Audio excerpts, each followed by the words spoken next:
Hello friends, welcome back to our channel Padhai World. So in this video we are gonna cover chapter number 2, Cell, the building block of life of that's of class 9th in NCERT new syllabus textbook exploration.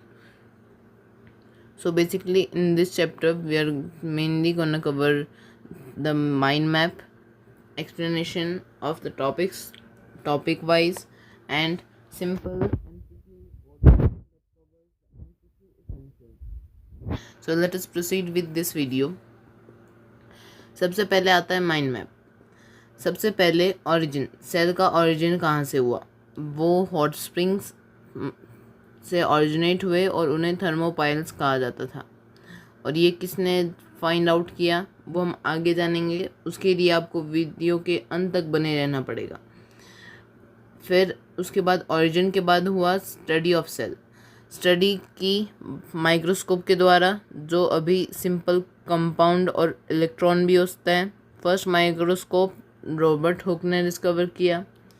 फिर उसके बाद जो discovery हुई वो पहले Robert Hooke ने 1665 में discover किया डेड सेल्स को। उन्होंने कॉर्क के सेल्स एग्जामिन किए थे। फिर उसके बाद एंटोनी वैन ल्यूवेनहॉक जो हैं, इन्होंने 1674 में लिविंग सेल्स को डिस्कवर किया। फिर उसके बाद है स्ट्रक्चर। एक सेल स्ट्रक्चर में दो मेन कंपोनेंट्स हैं जो हैं सेल वॉल और सेल मेम्ब्रेन। सेल मेम्ब्रेन को प्लाज्मा मेम्ब्रेन भी कहा जाता है और इसके बारे में हम डिटेल में आगे पढ़ेंगे। फिर है टाइप्स। सेल के क्या क्या टाइप्स हैं।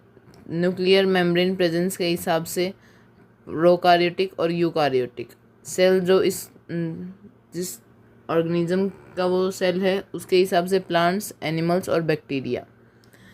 फिर उसके बाद सेल ऑर्गेनेलीज। सेल ऑर्गेनेलीज में मेन आते हैं न्यूक्लियस, जो सेल का ब्रेन होता है। एंडोप्लाज्मिक रेटिकुलम, जो मैन्युफैक्चरिंग यूनिट होता है। गोल्गी अपार्टस, जो पैकेज और शिपिंग के काम में आता है।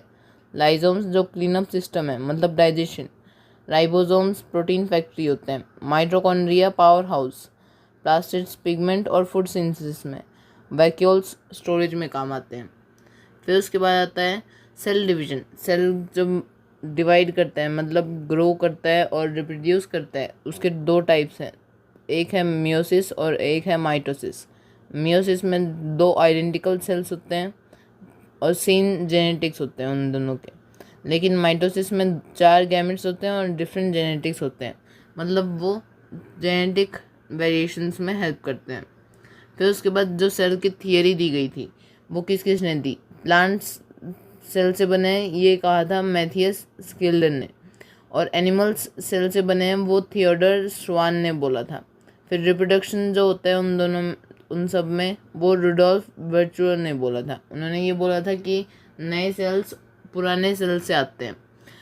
तो आगे हम बढ़ते हैं। तो आगे आता है हमारा MCQ गो डाउन, जिसमें हम कवर करेंगे हमारे मेन जो MCQ एसेंशियल्स हैं। सबसे पहले है हमारे इलेक्ट्रॉन माइक्रोस्कोप के बारे में जानकारी, जो 1 नैनोमीटर स्केल तक क्लैरिटी दे सकता है और वो बीम ऑफ इलेक्ट्रॉन्स को यूज़ करता है लाइट की बजाय, ताकि वो हाईली मैग्नीफाइड इमेजेस प्रदान कर सके। फिर उसके बाद आता है वायरस और वायरस प्रायोन्स जो हैं वो असेल्युलर होते हैं और इन्फेक्शन एजेंट्स होते हैं। वो बहुत स्मॉल होते हैं और उन्हें लाइट माइक्रोस्कोप के अंदर नहीं देखा जा सकता। उनके लिए क्या तो इलेक्ट्रॉन माइक्रोस्कोप या कंपाउंड माइक्रोस्कोप की ज़रूरत होती है।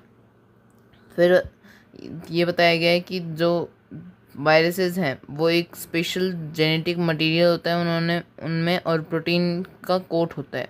वायरोड्स में प्रोटीन का कोट नहीं होता है और प्रायन्स जो होते हैं वो मिसफोल्डेड प्रोटीन्स होते हैं जो जेनेटिक मटेरियल को लैक करते हैं। फिर उसके बाद आता है रेडी टू गो बियॉन्ड का हमारा इन यूरोकारियोटिक सेल्स की जानकारी। तो उसमें एक नेटवर्क ऑफ फाइन फाइबर्स बनाता है साइटोस्केलेटन। तो ये क्या करता है, ये स्ट्रक्चरल सपोर्ट प्रोवाइड करता है, सेल का शेप मेंटेन रखता है और सेल के मूवमेंट को इनेबल करता है और इंटरनल ट्रांसपोर्ट में बहुत हेल्प करता है। वो ओनली इलेक्ट्रॉन माइक्रोस्कोप के अंदर विजिबल होता है और उसे एक सेपरेट एंटिटी माना जाता है। साइटोप्लाज्म जो है वो स्टार्च को भी स्टोर कर सकता है प्लांट सेल्स में, या कैल्शियम ऑक्सलेट और सिलिका को भी स्टोर कर सकता है कुछ और प्लांट सेल्स में, और इन्हें सेल इंक्लूजन्स कहते हैं। फिर आता है how do cells monitor their growth to maintain a balance. Cells का जो है वो एक नेचुरल वे होता है डाइंग का, तो ताकि वो एक बैलेंस बना सके। इसके लिए वो प्रोग्राम सेल डेथ PCD का एक यूज़ करते हैं, जो एक जेनेटिकली रेगुलेटेड और ऑर्गेनाइज्ड प्रोसेस है सिलेक्टिव सेल डिस्ट्रक्शन का। तो ये किस लिए इम्पॉर्टेंट है? नॉर्मल डेवलपमेंट के लिए और सेलुलर क्वालिटी कंट्रोल और इम्यून फंक्शन के लिए। जब एक एम्ब्रियो डेवलप होता है तब एक PCD जो है वो हेल्प करता है फिंगर्स बनाने के लिए, ताकि जो सेल्स हैं बीच में उन्हें वो एलिमिनेट करके नई सेल्स आ पाए, ताकि हमारे पास वेब्ड हैंड आ सके। वेब्ड हैंड मतलब हमारे वेब वाले हैंड नहीं, हमारे हैंड्स का जो स्ट्रक्चर है वो एक वेब से थोड़ा सा मिलता जुलता है, इसलिए इधर वेब्ड हैंड के नाम से रेफ़र किया गया है। फिर उसके बाद आता है हमारा नेक्स्ट जो है threads of curiosity. Cancer cells कैसे ग्रो करते हैं और कैसे स्प्रेड करते हैं। सबसे पहले ये नॉर्मल सेल्स जो अभी हमने अभी पढ़ा था प्रोग्राम्ड सेल डेथ, तो उसके हिसाब से अगर वह नहीं हो पाता है तो वो ट्यूमर्स फॉर्म करता है और सेल जो कैंसर सेल्स हैं उन्हें फॉर्म करता है। वहाँ पे एबनॉर्मल सेल ग्रोथ स्टार्ट हो जाती है और अनकंट्रोलेबली वो डिवाइड करने लग जाते हैं। ट्यूमर्स जो हैं वो बेनिग्न और मैलिगेंट होते हैं, और कैंसरस ट्यूमर्स जो हैं वो नियर बाय टिश्यूज़ को इन्वेड करके अदर पार्ट्स ऑफ बॉडी तक भी स्प्रेड हो सकते हैं, ताकि नए ट्यूमर्स बना सकें। फिर 2010 में एक साइंटिस्ट थे जिनका नाम जे कैरियर वेंटर था, और उनकी टीम ने एक इम्पॉर्टेंट डिस्कवरी देखी ही।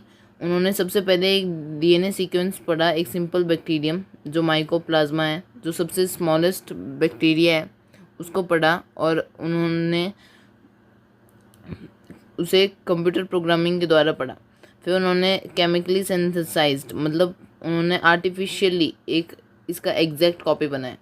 फिर उन्होंने दूसरा बॉडी लिया और उससे एक नया सेल बनाया। क्योंकि DNA सिंथेटिक था तो उसे हम आर्टिफिशियल सेल कह सकते हैं, पर उसकी जो एक्सोस्केलेटन था, उसके जो और पार्ट्स थे वो सारे हमने नेचुरल लिए थे, तो इसलिए हम उसे प्योरली सिंथेटिक नहीं कह सकते। उसे बनाने के लिए साइंटिस्ट अभी भी बहुत मेहनत कर रहे हैं। फिर ह्यूमन स्पर्म सेल्स जो हैं वो लाइजोसोमल एंजाइम्स कंटेन करते हैं, ताकि जब वो एक एग से जाके टकराएं तो ये एंजाइम्स उसकी आउटर लेयर जो है एग की उसे ब्रेक डाउन करने में हेल्प करें, जिसकी वजह से फर्टिलाइजेशन जो है उसमें हेल्प हो। और इसके बारे में हम चैप्टर 11 में मोर डिटेल में पढ़ेंगे। तो उसके लिए हमारे चैनल को लाइक शेयर सब्सक्राइब कीजिए, ताकि हमारे जो चैप्टर 11 की वीडियो है वो सबसे पहले आप देख पाएँ। Next, some cells are specialised to form specific function, जैसे कि मैच्योर RBCs जो हैं रेड ब्लड सेल्स, उनमें न्यूक्लियस नहीं होता, मतलब वो N-न्यूक्लिएट होते हैं, और इस न्यूक्लियस के एब्सेंस से उन्हें हीमोग्लोबिन जो एजेंट कैरी करता है लार्ज अमाउंट ऑफ ऑक्सीजन बाकी सेल्स तक, ताकि वो एनर्जी कैप्सूल्स को ब्रेक डाउन कर पाए, तो उसमें हेल्प करता है। फिर इसकी वजह से उनकी जो लाइफ स्पैन है वो शॉर्ट होती है, और वो ओनली 120 डेज तक सर्वाइव कर पाते हैं, मतलब ओनली 4 महीने। फिर उसके बाद हम आते हैं नेक्स्ट हमारे एक और MCQ गो डाउन, जिसमें हम साइंटिस्ट के बारे में पढ़ेंगे। सबसे पहला है गोल्गी अपार्टस की जो डिस्कवरी है वो कैमिलियो गोल्गी ने 1898 में की थी। वो एक इटालियन साइंटिस्ट थे, और उन्होंने जो बार्न आउल है, एक आउल की प्रजाति होती है, उसके नर्व सेल्स को पढ़ा था। उन्होंने स्पेशल स्टेनिंग टेक्निक के द्वारा इसे पढ़ा और थ्रेड लाइट नेटवर्क्स को ऑब्जर्व किया, क्योंकि अर्ली माइक्रोस्कोप्स जो हैं वो उसे बहुत अच्छे से नहीं दिखा पाए थे। इसलिए उन्हें डाउट हुआ उनके एग्जिस्टेंस के बारे में, मतलब बाकी लोगों को कैमिलियो गोल्गी की जो ये डिस्कवरी थी उस पर उन्हें डाउट हुआ। हालांकि आज जो इलेक्ट्रॉन माइक्रोस्कोप हैं वो इसे आज बहुत साल बाद कंफर्म कर पा रहे हैं। जब इसका स्ट्रक्चर जो है क्लियरली देखा और कंफर्म किया गया, उसे गोल्गी अपार्टस कहा गया। और ये किसके ऑनर में कहा गया? ये कैमिलियो गोल्गी के ऑनर में। फिर अरुण कुमार शर्मा जो एक फेमस इंडियन साइंटिस्ट थे, उन्हें अपने क्रोमोसोम्स के वर्क पे बहुत ज़्यादा फेम मिला और उन्होंने इस वर्क में प्लांट टेक्सोनॉमी, एवोल्यूशन और डेवलपमेंट में भी अपना योगदान दिया है। उन्होंने कई सारे यूज़फुल लैब मेथड्स को भी इन्वेंट किया है, और ताकि वो जो क्रोमोसोम्स हैं प्लांट्स में उन्हें पढ़ सकें। उनके जो बोटनी के कंट्रीब्यूशंस हैं, उन्हें बहुत सारे अवार्ड्स मिले इस पे, जैसे शांति स्वरूप भटनागर अवार्ड और पद्म भूषण। फिर गॉटलेब हैबलैंडर्ट जो एक ऑस्ट्रियन बोटेनिस्ट थे। ऑस्ट्रेलियन और ऑस्ट्रियन दो अलग अलग कंट्रीज हैं, ये आपको ध्यान रखना है, कई बार कन्फ्यूजन हो जाता है।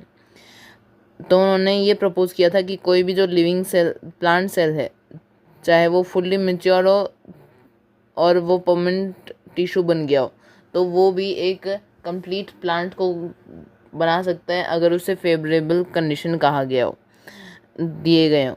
तो उसे क्या कहते हैं? प्लांट टिश्यू कल्चर टेक्नोलॉजी कहते हैं।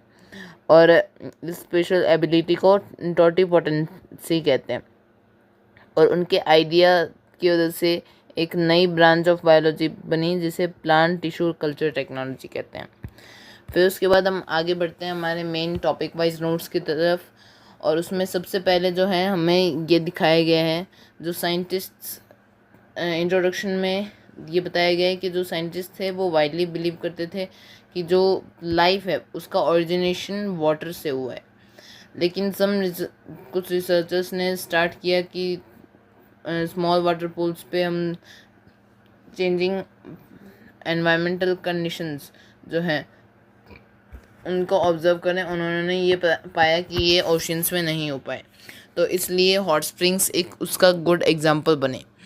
इन India hot springs of Puga valley और in Ladakh maintain very high temperatures. उधर जो पोगा वैली के हॉट स्प्रिंग्स हैं उन्हें बहुत ज़्यादा टेम्परेचर मिलता है, क्योंकि वो लावा का जो अर्थ की हीट रेडिएट हो पाती है उसे एब्जॉर्ब करके कोल्ड क्लाइमेट्स में भी बहुत ज़्यादा गर्म रहते हैं। ऐसा ही बिलीव किया गया था कि अर्ली अर्थ में ऐसा ही टेम्परेचर रहा होगा 35 बिलियन ईयर्स अगो पहले। और उधर हीट लविंग बैक्टीरिया थर्मोपाइल्स का जन्म हुआ होगा जो यूनिसेल्युलर थे। Scientist from Birbal Sahni institute of palaeo sciences Lucknow, उन्होंने ये फाइंड आउट किया कि कैल्शियम कार्बोनेट के जो डिपॉजिट्स थे वो बहुत ज़्यादा बने थे इन स्प्रिंग्स के अराउंड। तो इन्हें क्या हेल्प किया होगा कि इन्होंने protected early organic molecules from harmful radiation. जो हार्मफुल रेडिएशंस थी अर्ली अर्थ पे, उनसे इन ऑर्गेनिजम्स को प्रोटेक्ट किया था। और सबसे पहली प्रोटेक्टिव मेम्ब्रेन जो एक सेल को डिफाइन करती है उसे बनाया, जिसे आज हम सेल वॉल प्लांट्स में और सेल मेम्ब्रेन बैक्टीरिया और एनिमल सेल्स में कहते हैं। सारे जो लिविंग बींग्स हैं वो सेलुलर होते हैं, चाहे वो यूनिसेल्युलर हो या मल्टी सेल्युलर। ये पैरामीशियम जो है वो यूनिसेल्युलर होता है, उसमें एक ही सेल होता है। लेकिन जो लायन है उसमें बहुत सारे सेल्स होते हैं और वो साथ में मिलके इस ऑर्गेनिज्म को सर्वाइव करने में हेल्प करते हैं, इसलिए ये एक मल्टी सेल्युलर ऑर्गेनिज्म है। फिर उसके बाद आता है नेक्स्ट, इंट्रोडक्शन का ही पार्ट है। तो जो हमारे ऑर्गेनिजम्स हैं वो कैसे बने? पहले हम बना सेल, फिर सेल बहुत सारे सेल्स मिलके बने टिश्यू, फिर बहुत सारे identical tissue, different types of tissue सारे मिलके एक कंपाइल्ड वे में ऑर्गन बने। फिर उसके बाद ऑर्गन सिस्टम बना, कई सारे ऑर्गन्स जब साथ में मिले तब एक ऑर्गन सिस्टम बन गया। और कई सारे ऑर्गन सिस्टम साथ में मिलके बनाते हैं एक ऑर्गेनिज्म को। तो एग्जांपल के लिए हम लेते हैं टिश्यू जो है उसने बनाया ऑर्गन स्टोमिक को। बहुत सारे अदर ऑर्गन्स जैसे liver, stomach, small intestine, large intestine, oesophagus, mouth, that's called oral cavity. तो ये सारे मिलके क्या बने? डाइजेस्टिव सिस्टम बन गए। Digestive system, circulatory system, nervous system, ये सारे बन के क्या बने? ऑर्गेनिज्म बने। फिर उसके बाद हम आगे बढ़ते हैं और आगे जो हमारा सबसे पहला 2.1 हाउ टू स्टडी सेल्स है उसके बारे में जानते हैं। When viewed from about 25 centimetre, जो 25 सेंटीमीटर की डिस्टेंस है उससे अगर हम देखें दो पॉइंट्स जो हैं वो अगर 0.1 मिलीमीटर मतलब 1 मिलीमीटर जो 1 सेंटीमीटर का 10th भाग होता है उसके भी 10th भाग को अगर हम देखें तो उसे हम अलग अलग देख सकते हैं। अगर वो ज़्यादा पास में आ जाएगा तो उसे हम अलग अलग नहीं देख पाएंगे। इसे लिमिट ऑफ रेजोल्यूशन कहते हैं ह्यूमन आई का, जो है 0.1 मिलीमीटर। सिंगल या कॉम्बिनेशन ऑफ कॉन्वेक्स लेंसेज हैं जो आई पीस और ऑब्जेक्टिव को कहते हैं। वो एक बेटर मैग्नीफिकेशन प्रोवाइड करते हैं जिससे हम जो हमारे आँख से ना देखे जाने वाले ऑब्जेक्ट्स को भी दिखा सकते हैं। उसे क्या कहते हैं, हम माइक्रोस्कोप कहते हैं। तो ये सबसे पहला प्रिमिटिव माइक्रोस्कोप था। चलिए इसके बारे में देखते हैं किसने बनाया। रॉबर्ट हुक ने बनाया था ये प्रिमिटिव माइक्रोस्कोप, जो कैपेबल था 200 to 300x मैग्नीफिकेशन के लिए। और इन्होंने ये 1665 में अपनी डिस्कवरी के लिए बनाया था, जो इन्होंने डेड सेल्स जो हैं कॉर्क के उन्हें डिस्कवर किया था। उन्हें सेल्स इसलिए नाम दिया गया क्योंकि वो उसी कंपार्टमेंट की तरह कंपार्टमेंट्स जैसा उनका एक अपीयरेंस था। तो ये उनका माइक्रोस्कोप था। उन्होंने इस बैरल में एक इधर आई पीस, एक कॉन्वेक्स लेंस इधर और एक कॉन्वेक्स लेंस इधर डाला और इधर से वो देख पाते थे और इधर अपने ऑब्जेक्ट को रखते थे वो। ये उसका स्टैंड हो गया। और ये था लाइट सोर्स। ये लाइट सोर्स कैसे काम करता है, ये था हमारा ऑयल और ये फ्लेम और ये वाटर फ्लास्क। वाटर जो ऑयल है, जो इधर फ्लेम थी वो इधर लाइट को पास करती है और ये लाइट इधर आके स्ट्रक्ट करती है और लाइट हर जगह बाउंस होती है तो इधर भी बाउंस होके वो मैग्नीफाई होके दिखी। और उन्होंने ऐसे सेल्स देखे थे जो उन्होंने अपनी बुक माइक्रोग्राफिया में बनाए और बखूबी उन्हें स्केच बनाया, इसलिए उन्हें एक वेल नोन ड्राइंग मास्टर भी कहा जाता है। फिर उसके बाद आगे आता है जो भी प्रेजेंट माइक्रोस्कोप्स हैं। ये कंपाउंड माइक्रोस्कोप है और ये एक इलेक्ट्रॉन माइक्रोस्कोप है। इधर हम ऑब्जेक्ट को रखते हैं, इधर हम उसे देखते हैं। यहाँ से इलेक्ट्रॉन्स पास होते हैं और उन्हें डिटेक्ट करके फिर उसके बाद उसकी इमेज बनती है। डिफरेंट ऑब्जेक्टिव लेंसेज को यूज़ किया जाता है ताकि हम बेटर मैग्नीफिकेशन कह सकें। और 1 मिलीमीटर है उसमें 1000 माइक्रोमीटर्स हैं, ये एक यूनिट के लिए। और over the years resolution, contrast और मैग्नीफिकेशन के द्वारा हमने माइक्रोस्कोप्स को बहुत ज़्यादा इम्प्रूव किया है साइंटिस्ट ने। और आज के माइक्रोस्कोप जैसे इलेक्ट्रॉन माइक्रोस्कोप हैं वो बेटर क्लियरिटी, जो 1 नैनोमीटर जो हमने अब पढ़ा था उस जो है 1 बिलियंथ ऑफ ए मीटर उधर तक की क्लैरिटी देता है और वो यूज़ करते हैं इलेक्ट्रॉन के बीम्स। कंपाउंड माइक्रोस्कोप कैसे काम करता है, उसमें इधर आई पीस होता है, ये स्टैंड होता है हमारा, यहाँ पे हम ऑब्जेक्टिव रखते हैं, ये ऑब्जेक्टिव लेंसेज होते हैं जो हम चेंज कर सकते हैं। यहाँ एक ग्लास होता है, नहीं तो हम इधर लाइट सोर्स भी डाल सकते हैं, यहाँ से लाइट स्ट्रक्ट करेगी और यहाँ पे पहुँचेगी। फिर उसके बाद ये हमारे आँखों तक पहुँचेगी और ज़्यादा मैग्नीफाइड होगी। ये उसका आर्म होता है जिसे हम एडजस्ट कर सकते हैं ऊपर नीचे आगे पीछे, तो उस हिसाब से। और ये हमारा होता है बेस, इसे हम स्टेज कहते हैं। फिर उसके बाद हम आगे बढ़ते हैं तो आगे हमारा आता है 2.2 structure of A cell.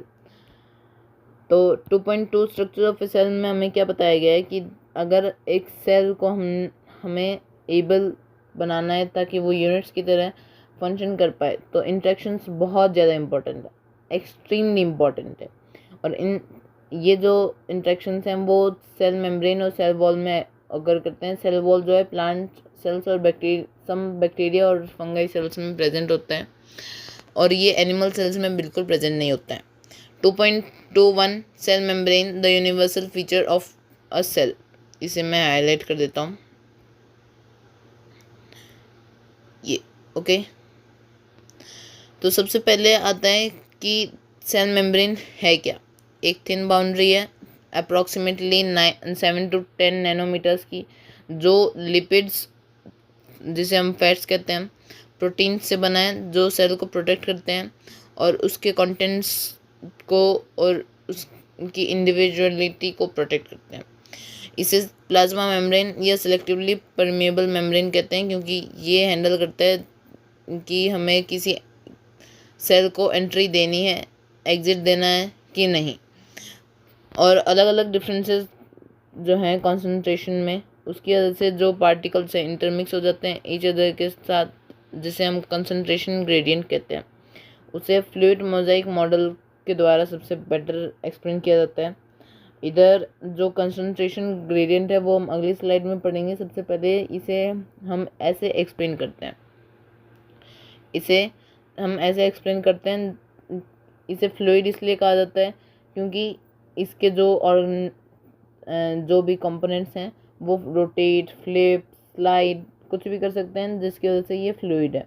Proteins जो हैं वो कंट्रोल करते हैं मूवमेंट को, ये प्रोटीन्स हैं, ये भी प्रोटीन्स हैं, ये प्रोटीन्स हैं। फिर उसके बाद आता है उनकी लिपिड बाई लेयर होती है, ये ऊपर की लेयर और ये नीचे की लेयर, ये 2 बाई लेयर्स होती हैं और बीच में इनका कंटेंट होता है। फिर उसके बाद हम आगे बढ़ते हैं, हमारे मेन जो कंसंट्रेशन ग्रेडियंट है उसके बारे में देखते हैं। तो जो एक सेल मेम्ब्रेन होता है वो कम्युनिकेशन में हेल्प करता है। फिर डिफ्यूजन आता है और ऑस्मोसिस, जो कंसंट्रेशन ग्रेडियंट के एग्जांपल्स हैं। नेट मूवमेंट जो है पार्टिकल्स में हायर टू लोअर कंसंट्रेशन जो होता है वो डिफ्यूजन कहते हैं, और diffusion of liquids across cell membrane उसे ऑस्मोसिस कहते हैं। डिफ्यूजन में सेल मेम्ब्रेन नहीं होता है, लेकिन ऑस्मोसिस में सेल मेम्ब्रेन की बहुत ज़्यादा आवश्यकता होती है। फिर उसके बाद आता है हमारा ये हाइपोटोनिक, आइसोटोनिक और हाइपरटोनिक सॉल्यूशन के एग्जांपल्स। तो हाइपोटोनिक सॉल्यूशन में क्या होता है, सारी चीज़ें बाहर चली जाती हैं। आउटर एरिया जो है सेल का उसका कंसंट्रेशन ज़्यादा होता है inner cell area of cell का, जिसकी वजह से सेल श्रिंक कर जाते हैं। आइसोटोनिक में दोनों का इक्वल होता है इसलिए वो सेम रह जाता है, और हाइपरटोनिक में इनर एरिया सेल का जो कंसंट्रेशन है वो ज़्यादा होता है, इसलिए सेल जो है वो स्वेल करके और कभी कभी बर्स्ट कर जाता है। तो हमें हमेशा आइसोटोनिक सॉल्यूशन में एक सेल को रखना चाहिए। फिर उसके बाद आता है सेल वॉल 2.2। जो सेल वॉल है वो प्लांट और सम बैक्टीरिया सेल्स में प्रेजेंट होता है, जो लीव्स और फ्लावर्स को फॉर्म बनाता है। वो प्लांट का शेप और उन्हें अपराइट खड़े होने में भी हेल्प करता है, और वो रिजिड होते हैं पर परमिएबल होते हैं, मतलब वो लिक्विड्स की एंट्री और एग्जिट अलाउ करते हैं। वो प्लांट सेल्स को स्वेलिंग और श्रिंकिंग से बचाते हैं, और ये एनिमल्स में नहीं प्रोडक्ट होते हैं क्योंकि वो फ्लेक्सिबिलिटी और ओवरऑल मूवमेंट और ऑर्गन्स के फंक्शन में हेल्प करते हैं। फिर आता है हमारा नेक्स्ट टॉपिक, जिसमें है 2.3 the cell interior, a coordinated working system. Cell interior क्या होता है? सेल इंटीरियर एक बहुत सिंपली चीज़ होती है जिसमें प्लाज्मा मेम्ब्रेन, साइटोप्लाज्म और न्यूक्लियस मेन बेसिक पार्ट्स होते हैं। और फिर उसके बाद इन्हें 2 अलग अलग तरीके से सेपरेट किया जाता है।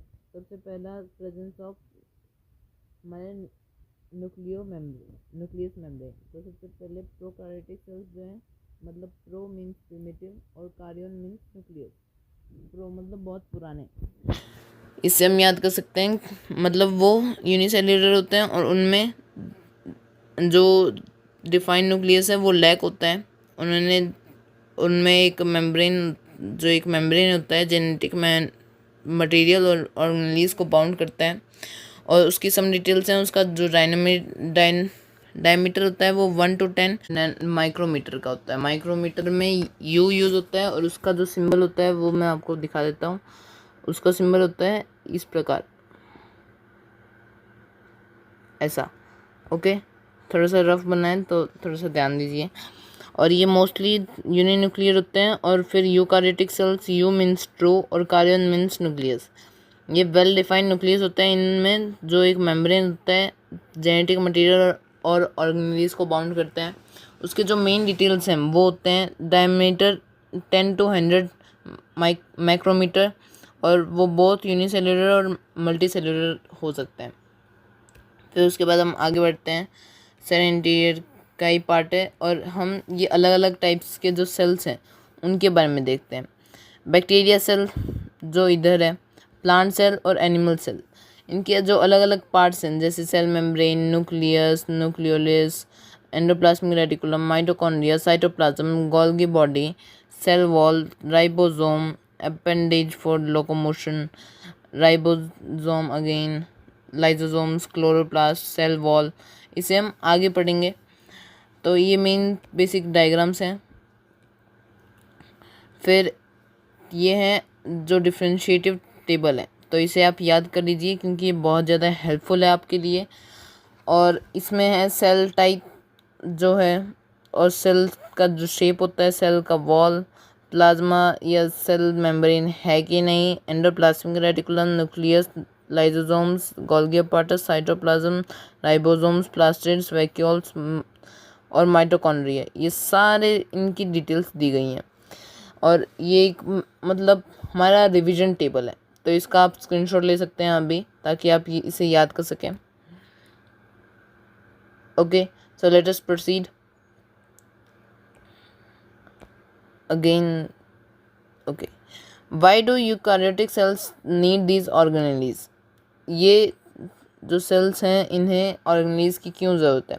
जो न्यूक्लियस है वो सेल एक्टिविटीज़ को कंट्रोल करता है और उसमें डीएनए होता है। Mitochondria energy production, ribosomes protein synthesis, endoplasmic reticulum protein और लिपिड्स के साइंसिस, गोल्गी apparatus मॉडिफाई और packages proteins, chloroplast carry out photosynthesis, lysosomes digest cellular waste, store substance vacuole carries out photosynthesis, chloroplast इधर 2 बार आ गया है। Okay, sorry. So let us proceed along with this. सबसे पहले आता है हमारा न्यूक्लियस। पहले न्यूक्लियस होता क्या है?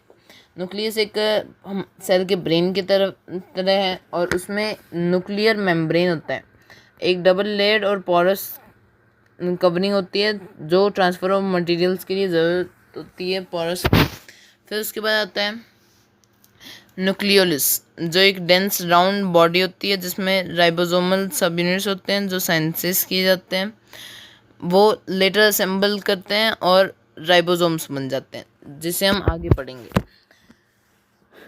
फिर उसके बाद आता है हमारा नेक्स्ट, उनमें क्रोमोसोम्स कंटेन होते हैं और उसके कुछ फॉलोइंग फीचर्स होते हैं। 2 रॉड्स होती हैं। जब सेल डिवाइड करने वाला होता है तब वो इंटेंगल थ्रेड क्रोमेटिन के बन जाते, क्रोमेटिन से ऐसे डीएनए बन जाते हैं, 2 थ्रेड जिसे हम इधर क्रोमोसोम कहते हैं।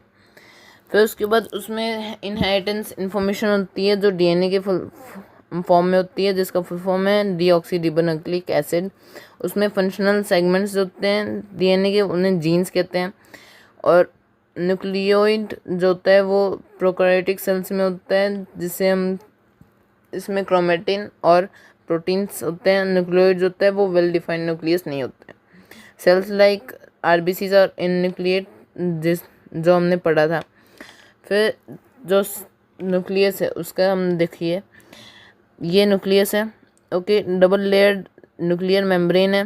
न्यूक्लियोलिस, इसमें क्रोमेटिन होता है, न्यूक्लियर पोर होता है और ये क्रोमेटिन, ये इंटेंगल थ्रेड, और ये होता है नीचे हमारा एंडोप्लाज्मिक रेटिकुलम जो हम आगे पढ़ेंगे। ये इधर न्यूक्लियस जिसमें क्रोमेटिन है, क्रोमोसोम है और उसमें डीएनए है। फिर राइबोसोम्स जो हैं वो प्रोटीन फैक्ट्रीज होते हैं, वो फ्रीली साइटोप्लाज्म में रोम करते हैं या एंडोप्लाज्मिक रेटिकुलम जो हम आगे पढ़ेंगे उसमें होते हैं। प्रोटीन साइंसिस में बहुत ज़्यादा काम आते हैं। फिर उसके बाद आता है हमारा नेक्स्ट, और एंडोप्लाज्मिक रेटिकुलम, गोल्गी apparatus और उनका डायग्राम। ये बहुत ज़्यादा पास में मिलने जाते हैं इसलिए इनका एक ही डायग्राम यूज़ किया जाता है। एंडोप्लाज्मिक रेटिकुलम जो है वो स्प्रेड होते हैं नेटवर्क में साइटोप्लाज्म के आर पार, साइटोप्लाज्म के अंदर, और वो कंटिन्यूस होते हैं। आउटर मेम्ब्रेन जो है वो न्यूक्लियर एनवेलप के, मतलब वो सेल से न्यूक्लियस से देखिए अटैच्ड है। फिर उसके बाद जो उनका साइंसिस है वो प्रोटीन्स को साइंसिस करते हैं, फैट्स को साइंसिस करते हैं और कुछ हार्मोन्स का साइंसिस करते हैं, मतलब वो उन्हें बनाते हैं और ट्रांसपोर्ट करते हैं। फिर उनके 2 टाइप्स हैं, RER और SER, जो स्मूथ और रफ एंडोप्लाज्मिक रेटिकुलम है।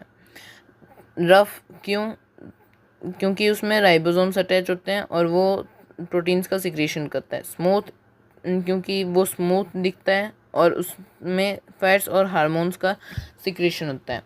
फिर गोल्गी अपार्टस, देखिए यहाँ पे ये स्मूथ पार्ट है और यहाँ पे राइबोसोम्स अटैच्ड हैं, तो इसलिए ये है हमारा रफ पार्ट।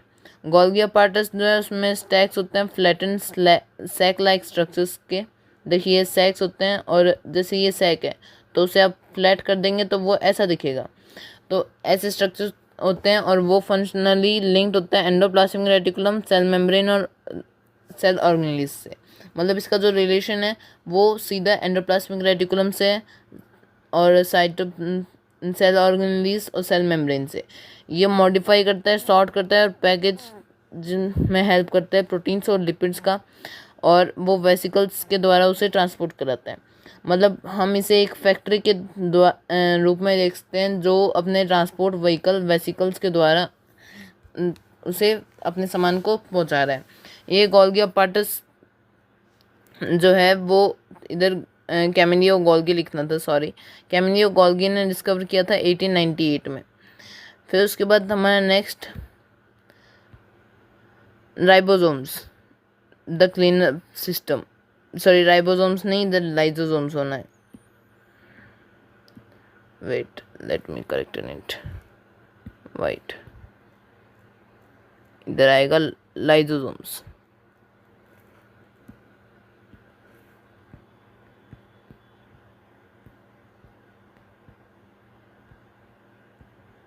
लाइसोम ये सिंगल मेम्ब्रेन बाउंड सेक्स होते हैं जो एंजाइम्स से भरे हुए होते हैं और वो किसी भी अनवांटेड प्रोटीन्स, कार्बोहाइड्रेट्स, फैट्स और इवन डैमेज्ड पार्ट्स को ब्रेक डाउन कर सकते हैं ताकि उसे हम वेस्ट या एक्सक्रीट कर पाए जो वेस्ट है। फिर उसके बाद आता है हमारा माइटोकॉन्ड्रिया वो है जो एनर्जी का सप्लाई करता है, एटीपी फॉर्म करता है, सेलुलर रेस्पिरेशन में हेल्प करता है। उसके दो मेम्ब्रेन्स होते हैं, आउटर मेम्ब्रेन स्मूथ और porous, inner membrane folded into cristae, जो इंक्रीज करते हैं surface area energy producing chemical reactions के लिए। ग्लूकोज और अदर मॉलिक्यूल्स जो हैं वो सेलुलर रेस्पिरेशन के दौरान ब्रेक डाउन होते हैं। इसमें इंटरसेल मेम्ब्रेन स्पेस होता है, राइबोसोम्स होते हैं, अलग डीएनए होता है, इनर और आउटर मेम्ब्रेन होता है। एटीपी जो है वो एनर्जी करेंसी होती है सेल की, जिसका फुल फॉर्म है एडिनोसिन ट्राइफॉस्फेट। फिर उसके बाद हम आगे बढ़ते हैं, प्लास्टिड्स क्या होते हैं? सेंटर होते हैं फूड प्रोडक्शन के। यहाँ पे फूड जो है वो प्रोड्यूस किया जाता है, साइंसेस करते हैं प्लांट्स और बियॉन्ड में। फूड जो है वो फूड साइंसेस और स्टोरेज में हेल्प करते हैं ये, और उनका सेपरेट डीएनए और राइबोसोम्स होते हैं। मतलब इन्हें सेपरेट डीएनए और उनके अलग प्रोटीन मैन्युफैक्चरर्स होने चाहिए होते हैं। उनमें ग्रीन पिगमेंट होते हैं प्लांट में जिन्हें हम क्लोरोफिल कहते हैं, जो क्लोरोप्लास्ट में प्रेजेंट होता है, जो एक टाइप है प्लास्टिड्स का। क्लोरोप्लास्ट जो है वो डबल मेम्ब्रेन बाउंड ऑर्गेनेल्स होते हैं जैसे माइटोकॉन्ड्रिया है, और उनके अंदर semi fluid substance called stroma present होता है। स्ट्रोमा के अंदर डिस्टिंक्ट स्ट्रक्चर्स होते हैं जिनमें क्लोरोफिल होता है और लाइट एनर्जी को एब्जॉर्ब करते हैं और फोटोसिंथेसिस को कैरी ऑन करता है। तो शुगर से वो सिंथेसिस की जाती हैं और स्ट्रोमा में स्टोर की जाती हैं अलॉन्ग विद स्टार्च ग्रेन्यूल। जो अलग अलग पिगमेंट्स हैं फ्लावर्स और फ्रूट्स के लिए, वो पॉलिनेटर्स के अट्रैक्शन के लिए ज़रूरी हैं और सीड डिस्पोजल वाले एनिमल्स के लिए भी बहुत ज़रूरी है। इन्हें क्रोमोप्लास्ट से लिया जाता है, और क्रोमा जो इसका एक पार्ट है इस वर्ड का, क्रोमो, जिसे हम ग्रीक में कलर कहते हैं। जो सम प्लास्टिक्स हैं वो कलरलेस होते हैं और वो फूड मटेरियल्स को स्टोर करते हैं और उन्हें ल्यूकोप्लास्ट कहते हैं। ये डिराइव होता है ल्यूकोस, जो ग्रीक वर्ड है जिसका मतलब है वाइट। फिर आता है हमारा नेक्स्ट वैक्यूल्स। तो वैक्यूल्स क्या होते हैं? वैक्यूल्स अलग अलग प्लांट्स में प्रेजेंट होते हैं। प्लांट सेल्स में बड़े होते हैं और एनिमल सेल्स में न्यूमरस होते हैं लेकिन छोटे छोटे, और वो प्लांट्स में वेस्ट मटेरियल्स और वाटर और मिनरल्स को स्टोर करने के लिए यूज़ किए जाते हैं। उनमें सिंगल सिलेक्टिवली परमिएबल मेम्ब्रेन से सराउंडेड होते हैं। उनमें वाटरी फ्लूइड आता है जिसे हम सेल सैप कहते हैं, और वो इन जो सेल के अंदर का प्रेशर है उसे मेंटेन करते हैं। एनिमल सेल्स में वो बहुत कम बार प्रेजेंट होते हैं, और जब प्रेजेंट होते हैं तब वो टेम्परेरी स्टोरेज के लिए प्रेजेंट होते हैं और बहुत छोटे होते हैं। फिर हम आगे बढ़ते हैं। वैक्यूल्स हो गया हमारा। फिर how do sales normal cells grow and divide. Normal cells grow कैसे करते हैं और डिवाइड कैसे करते हैं। अलग अलग स्टेजेस होते हैं। प्रोकार्योटिक और यूकार्योटिक सेल्स डिवाइड करते हैं, और यूकार्योटिक सेल्स सेल साइकिल से डिवाइड करते हैं, जो एक कंट्रोल्ड और ऑर्डरली मैनर है डिवाइड करने का। फिर अलग अलग डिवीजन स्टेजेस में होता है और उसे सेल डिवीजन कहते हैं, जिस प्रोसेस से ही डिवाइड करते हैं। फिर उसके बाद हम आगे बढ़ते हैं। सेल डिवीजन जो होता है उसके दो टाइप्स हैं, माइटोसिस और मियोसिस, और इनके एरर्स भी हम आगे पढ़ेंगे। तो क्रोमोसोम्स, और ये है माइटोसिस, ये है माइटोसिस, और ये है मियोसिस। माइटोसिस जो है वो ग्रोथ, रिपेयर और मेंटेनेंस और सेक्सुअल रिप्रोडक्शन में होकर होता है। वो सभी पार्ट्स में होकर होता है, और उनमें सेम डीएनए और सेम नंबर ऑफ क्रोमोसोम्स होते हैं प्लांट सेल से। मतलब वो A to Z same offsprings लाएंगे, और वो जो हैं वो जेनेटिक इन्फॉर्मेशन के मेंटेनेंस में बहुत ज़्यादा हेल्प करते हैं। No genetic variations are seen in this. Meiosis वो सेल रिप्रोडक्शन और जेनेटिक डाइवर्सिटी के लिए इम्पोर्टेंट होते हैं। वो रिप्रोडक्टिव ऑर्गन्स में ऑकर होते हैं, और वो कुछ कैरेक्टरिस्टिक्स मेल और फीमेल सेल से लेते हैं, और उन्हें गैमेट्स कहा जाता है।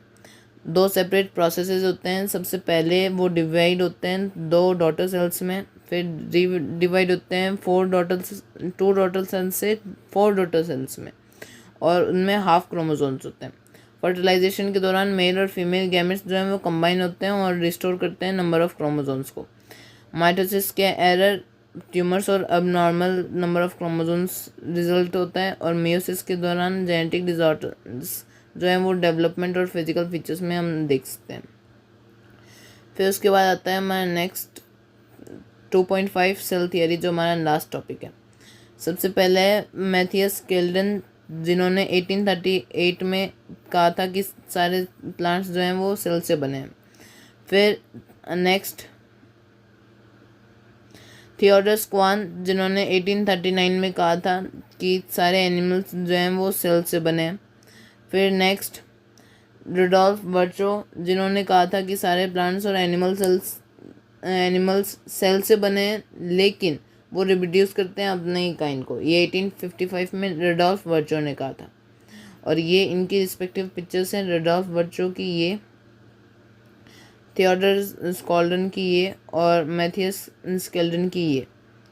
फिर हम आगे बढ़ते हैं, और आगे सेल थियरी का छोटा सा रिवीजन है। सारे लिविंग बींग्स सेल, एक या ज़्यादा सेल से बने हैं। सेल एक फंडामेंटल यूनिट है, और ये प्री एग्जिस्टिंग सेल से अराइज करते हैं। फिर how do cells grow and reproduce for ever, वो हमेशा रिप्रोड्यूस कैसे कर पाते हैं। कॉन्टेक्ट इनहेबिलिशन जो होता है वो कुछ सेल्स में होता है, जिससे वो आसपास के सेल से टच होते ही डिवाइड करना बंद कर देते हैं, और वो ग्रो रिप्रोड्यूस करते हैं कंट्रोल्ड मैनर में, जिससे वो लिव, फंक्शन और इवेंचुअली डाई कर जाते हैं। डेड सेल्स को न्यू सेल्स रिप्लेस कर देते हैं, और कैंसर सेल्स इस प्रॉपर्टी को लूज कर देते हैं और ट्यूमर्स बन जाते हैं। प्लांट सेल्स ऐसा कॉन्टेक्ट इनहेबिलिशन नहीं शो करते हैं, और वो एक डिफरेंट पैटर्न ऑफ ग्रोथ को फॉलो करते हैं। फिर